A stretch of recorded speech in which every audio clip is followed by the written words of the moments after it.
So guys, meron tayong gagawin na na tawag nito, video key player. Ang problem niya ay yan.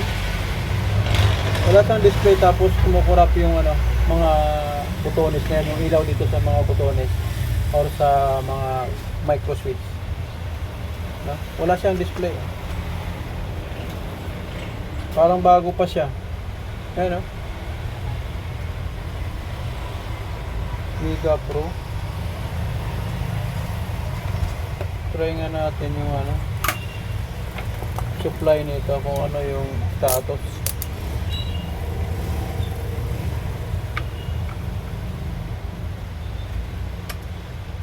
Try natin yung 5 volts nya. 2 volts na lang yung 5 volts. Yung 12. Ayan, 9 or 9.2, 9.4.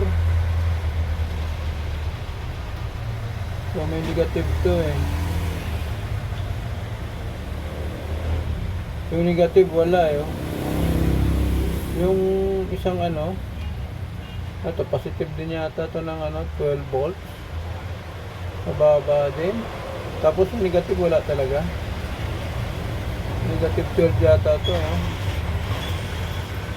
Yung sa positive 12 nya ay bagsak din. 1 volt na lang ata yan, wala pa. No? Kasi dito, nasusukat natin na 12 volts, wala siyang connection Yung 12 volts na isa dito galing, saka yung pare ko, mainit itong isa. Yung diode na yan. Mainit na I-check na natin tong board nya. Bakit napapaso ako?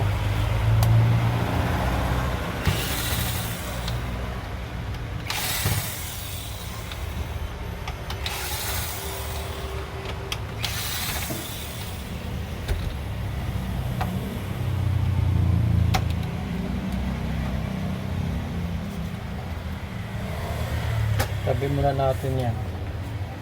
So napapasok ako ito sa isa na to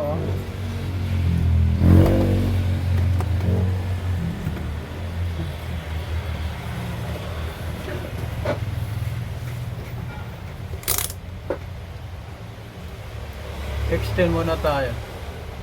So try natin kung ano status nitong diode na to.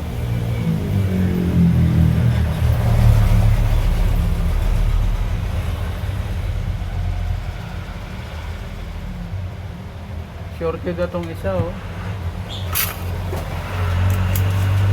saka yung isa parang leak na rin baka dahil gawa ng shorted yung negative.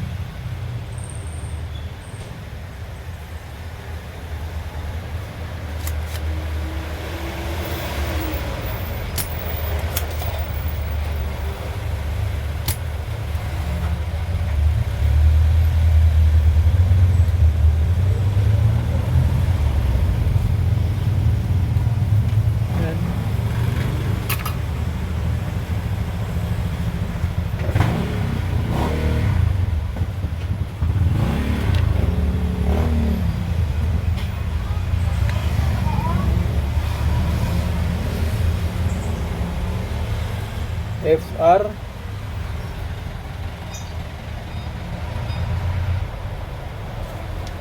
okay, check na natin ulit itong ating diode na tinanggal. Ayan, shorted talaga itong isa kaya. So wala na yung leak na sukat natin So palitan natin at i-testing natin kung ano yung lagay.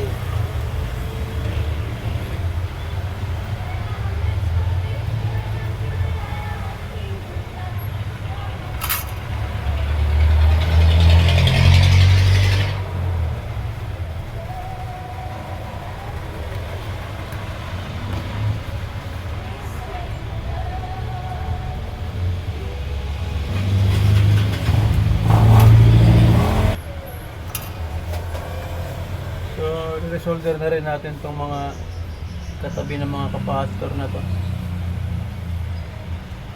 para ma-refresh lang natin ng konti.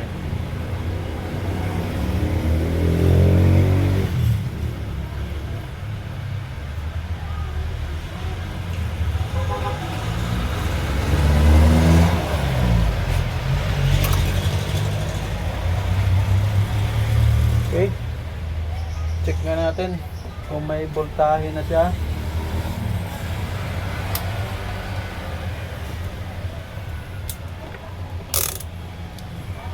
Try natin yung 12 volts nito.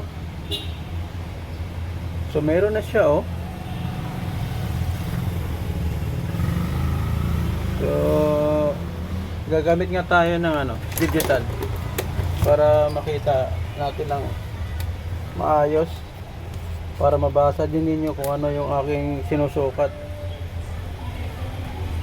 Ground,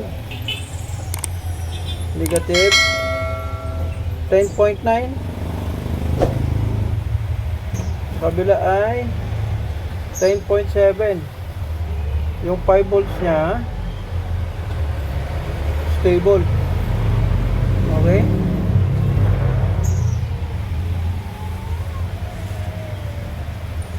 hindi na yung parang kanina kasi parang gumagana-ganyan siya. Okay, try natin dito. The moment of truth sa ating ginawa. Boom, gagana.